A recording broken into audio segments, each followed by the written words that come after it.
اب stage jubilee Hills by elections کے results کے لیے تیار کی جا رہی ہے جو 11 نومبر کو ہوئے تھے۔ کاؤنٹنگ ہال کے ویژولز آپ دیکھ رہے ہیں۔ آبزرورز اور district election officer R V Karnan نے کوٹلہ وجے بھاسکر ریڈی انڈور اسٹیڈیم میں کاؤنٹنگ کے انتظامات کا جائزہ لیا۔ ہر سیکشن میں سیکیورٹی اور ارینجمنٹس کو ڈیٹیل میں چیک کیا گیا تاکہ کاؤنٹنگ پروسیس بالکل سموتھ اور ٹرانسپیرنٹ رہے۔ وزیر اعلیٰ ریونت ریڈی نے U P S C mains 2025 کے نتائج میں کامیابی حاصل کرنے والے امیدواروں کو مبارکباد دی۔ انہوں نے کہا کہ حکومت نے پچھلے سال غریب طلبہ کی مدد کے لیے راجیو سیولز ابھے ہستم اسکیم کا آغاز کیا تھا تاکہ وہ سول سروسز کے امتحانات کی تیاری میں مالی مدد حاصل کر سکیں۔ اس اسکیم کے تحت امیدواروں کو نقد امداد فراہم کی جا رہی ہے۔ اسی سلسلے میں اس سال بھی سنگرانی کمپنی کی نگرانی میں 202 امیدواروں کو فی کس 1 لاکھ روپے کی مالی امداد دی گئی۔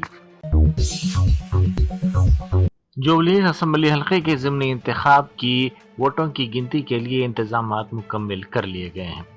اس حلقے میں 4,01,365 جملہ رائے دہندے ہیں، جن میں سے 2,08,561 مرد اور 1,92,779 خاتون رائے دہندے ہیں، جبکہ 25 دیگر ہیں۔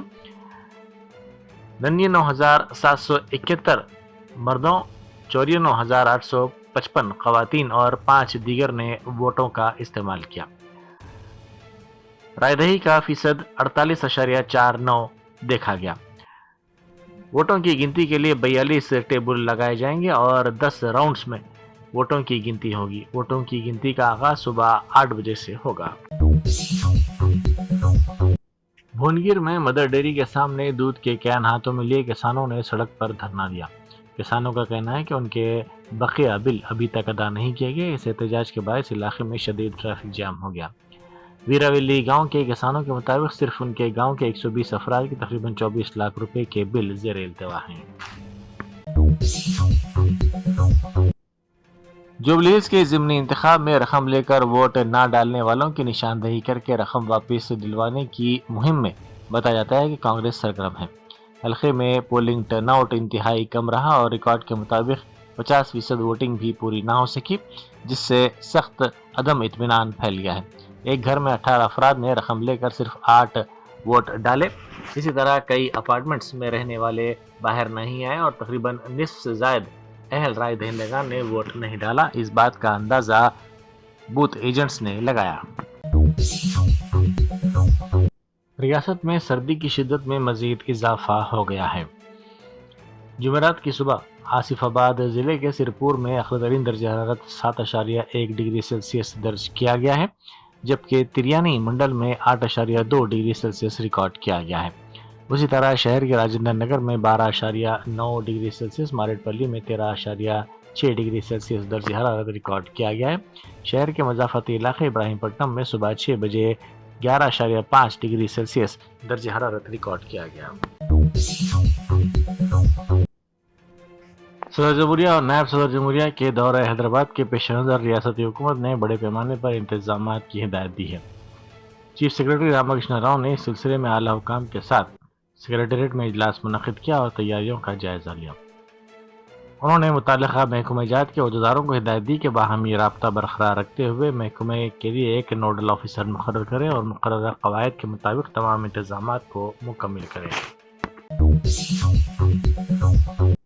اکبر الدین اویسی قائد مجلس مقننہ پارٹی بانی و صدر نشین سالار ملت ایجوکیشنل ٹرسٹ نے سالار ملت ایجوکیشنل ٹرسٹ کے زیر اہتمام چلائے جانے والے حبیب ملت ایجوکیشنل کیمپس میں لائبریری، سیمینار ہال اور کمپیوٹر لیب کا افتتاح انجام دیا۔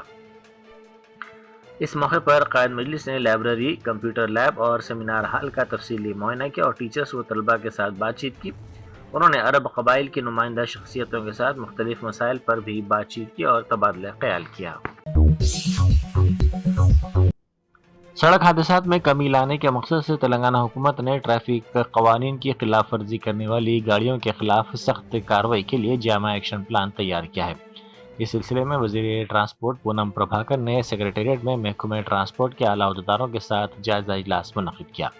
وزیر موصوف نے بتایا کہ ریاست بھر میں 33 ضلعی سطح کی ٹیمیں اور 3 ریاستی فلائنگ اسکواڈز ٹیمیں مسلسل انفورسمنٹ کے لیے قائم کی گئی ہیں۔ ہر روز صبح 6 بجے متعلقہ ٹیموں کو اس دن کے معائنہ والے علاقوں کی معلومات فراہم کی جائیں گی تاکہ اچانک جانچ کی جا سکے۔ ہنم-کنڈا ضلع کے آتمکور منڈل میں افسوسناک واقعہ پیش آیا جہاں 32 سالہ نریش نامی نوجوان نے خودکشی کر لی۔ تفصیلات کے مطابق نریش کے والدین سریندر اور رما گزشتہ 4 سالوں سے اس کے لیے رشتہ تلاش کر رہے تھے، لیکن امیر پیٹ علاقے میں کپڑوں کی دکان پر کام کرنے کی وجہ سے کوئی بھی اپنی بیٹی دینے تیار نہیں تھا، جس سے نریش ذہنی دباؤ کا شکار تھا۔ بالآخر اس نے گٹکسر ریلوے اسٹیشن کے قریب ٹرین کے نیچے آ کر خودکشی کر لی۔ ڈی آر آئی نے ممبئی میں ایک بڑے سونے کی اسمگلنگ کے معاملے کو بے نقاب کیا۔ محکمے کے مطابق ایک خفیہ اطلاع پر کارروائی کرتے ہوئے 10 نومبر کو ڈی آر آئی کے عہدیداروں نے ممبئی کے 4 خفیہ مقامات پر بیک وقت چھاپے مارے، جن میں 2 غیر قانونی گولڈ ملٹنگ یونٹس اور 2 غیر رجسٹرڈ دکانیں شامل ہیں۔ ابتدائی تحقیقات سے انکشاف ہوا کہ یہ ایک منظم سازش تھی جس کا مقصد سونا اسمگلنگ اور غیر قانونی فروخت کے ذریعے ہندوستان کی گولڈ امپورٹ پالیسی کی کھلی خلاف ورزی کرتے ہوئے سرکاری محصولات کو دھوکہ دینا تھا۔ کمشنر حیدرا اے وی رنگناتھ نے کہا ہے کہ تالابوں کی ترقی کا مطلب صرف خوبصورتی بڑھانا نہیں بلکہ انہیں اس انداز میں تیار کرنا ہے کہ وہ اپنی اصل ضروریات پوری کر سکیں۔ انہوں نے زور دیا کہ تالابوں کو تمام جانداروں کی بقا کے لیے اہم ذریعہ حیات کے طور پر محفوظ رکھنا چاہیے۔ انہوں نے ہدایت دی کہ تالابوں میں ہونے والی غیر مجاز قبضوں، جمع شدہ مٹی اور بدبو کو پہلے صاف کیا جائے، اس کے بعد دیگر پہلوؤں پر توجہ دی جائے۔ یوم اقلیتی بہبود کے موقع پر آندھرا پردیش کے وزیر اعلیٰ چندرا بابو نائیڈو نے اپنے کارناموں کا اعادہ کیا۔ انہوں نے کہا کہ حیدرآباد کی بریانی کو عالمی سطح پر انہوں نے ہی متعارف کروایا۔ انہوں نے کہا کہ پرانے شہر کے قریب ایئرپورٹ کی تعمیر بھی ان کی کارکردگی کا نتیجہ ہے۔ نائیڈو کے مطابق انہوں نے ہی موتیوں کو اس طرح فروغ دیا کہ شہر کے دوسرے علاقے کے لوگ پرانا شہر آ کر خریداری کرنے لگے۔ انہوں نے دعویٰ کیا کہ ان کی ترقیاتی پالیسیوں کی بدولت ہی آج حیدرآباد کے مسلمان کروڑ پتی بنے ہیں۔ نائیڈو نے وجے واڑہ میں منعقدہ یوم اقلیتی بہبود کی تقریب کے دوران یہ ریمارکس کیے۔ నేను ఆ రోజు హైదరాబాద్ని అన్ని విధాలా అభివృద్ధి చేశాను. నేను దృష్టిలో పెట్టుకున్నది ఓల్డ్ సిటీ పక్కన ఎయిర్పోర్ట్ కట్టాను, మీరు గుర్తుపెట్టుకోవాలి. నేను దూరదృష్టితో కట్టాను అది కూడా. అదే మరి ఒక అవుటర్ రింగ్ రోడ్ వేస్తే ఈరోజు మీరు చూస్తే హైదరాబాద్లో ఉండే ముస్లిమ్స్ అంతా బ్రహ్మాండంగా కోటీశ్వరులు లక్షాధికారులు అయ్యారంటే అది ఆ రోజు నేను చేసిన పని అని చెప్పి నేను మీకు తెలియజేస్తున్నా. నేను ఎప్పుడూ ఒకటి చెప్పేవాడిని, హైదరాబాద్కి ఎవరు వచ్చినా بھوٹان کے دورے کے فوری بعد وزیر اعظم نریندر مودی سیدھے LNJP ہاسپٹل پہنچے جہاں انہوں نے دہلی بم دھماکے کے متاثرین سے ملاقات کی۔ انہوں نے متاثرین کی عیادت کی اور ان سے تفصیلات حاصل کرتے ہوئے ان کی جلد صحت یابی کے لیے نیک تمناؤں کا اظہار کیا۔ ڈاکٹرز اور عہدیداروں نے تفصیلات سے وزیر اعظم کو واقف کروایا اور مریضوں کو دی جانے والی علاج کی سہولتوں کے بارے میں بھی بتایا۔ بنگلہ دیش کی سابق وزیر اعظم شیخ حسینہ کے خلاف مقدمے میں متوقع فیصلے اور عوامی لیگ کے اعلان کردہ لاک ڈاؤن پروگرام سے قبل ڈھاکہ کو سخت سیکورٹی حصار میں لے لیا گیا ہے۔ پولیس، ریپڈ ایکشن بٹالین اور بارڈر گارڈ بنگلہ دیش کے عہدیداروں کو دارالحکومت ڈھاکہ اور اس کے مضافاتی اضلاع میں بڑی تعداد میں تعینات کیا گیا ہے تاکہ کسی بھی ممکنہ ہنگامہ آرائی اور کشیدہ صورتحال سے نمٹا جا سکے۔ حکام کے مطابق فیصلے کے اعلان سے پہلے شہر کے حساس مقامات، سرکاری دفاتر اور اہم شاہراہوں پر سیکورٹی میں اضافہ کر دیا گیا ہے۔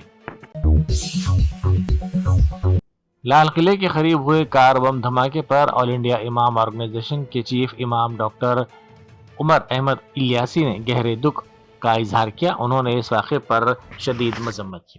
انہوں نے کہا کہ میں اس افسوسناک واقعے کی سخت مذمت کرتا ہوں۔ یہ انتہائی المناک حادثہ ہے جس میں بے گناہ افراد کی جانیں ضائع ہوں۔ یہ انسانیت کا قتل ہے۔ انہوں نے کہا کہ اس سے بھی زیادہ افسوس کی بات یہ ہے کہ اس واقعے میں مسلم طبقے کے تعلیم یافتہ افراد کے نام سامنے آئے ہیں۔ ہر سماج میں اچھے لوگ بروں سے زیادہ ہوتے ہیں، لیکن ہمیں یہ دیکھ کر فکرمند ہونا چاہیے کہ ملک مخالف طاقتیں سرگرم ہیں۔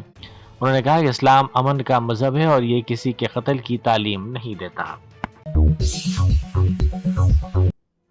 جمعیت اہل حدیث حیدرآباد اور سکندرآباد کے زیر اہتمام 2 روزہ عظیم الشان اصلاح معاشرہ کانفرنس بسرپرستی صوبائی اڈھاک کمیٹی جمعیت اہل حدیث تلنگانہ بعنوان سماجی برائیوں کا تدارک کا 15 نومبر ہفتے کو نمائش میدان میں صبح 9 بجے تا شام 9 بجے اور 16 نومبر اتوار کو کانفرنس ہال جمعیت اہل حدیث لنگر ہاؤس میں انعقاد عمل میں آئے گا۔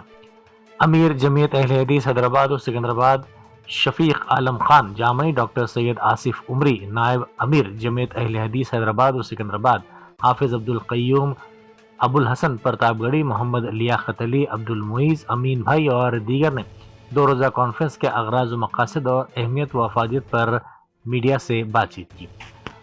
انہوں نے کہا کہ پہلے دن 15 نومبر ہفتے کو مہمان خصوصی کی حیثیت سے صدر مجلس و رکن پارلیمنٹ حیدرآباد بیرسٹر اسد الدین اویسی، ریاستی وزیر محمد اظہر الدین، صدر ٹمریز فہیم الدین قریشی، رکن اسمبلی ملک پیٹ احمد بلالہ، رکن اسمبلی نامپلی محمد ماجد حسین، امیر جماعت اسلامی ہند تلنگانہ محمد اظہر الدین، اصغر علی اور دوسرے خطاب کریں گے۔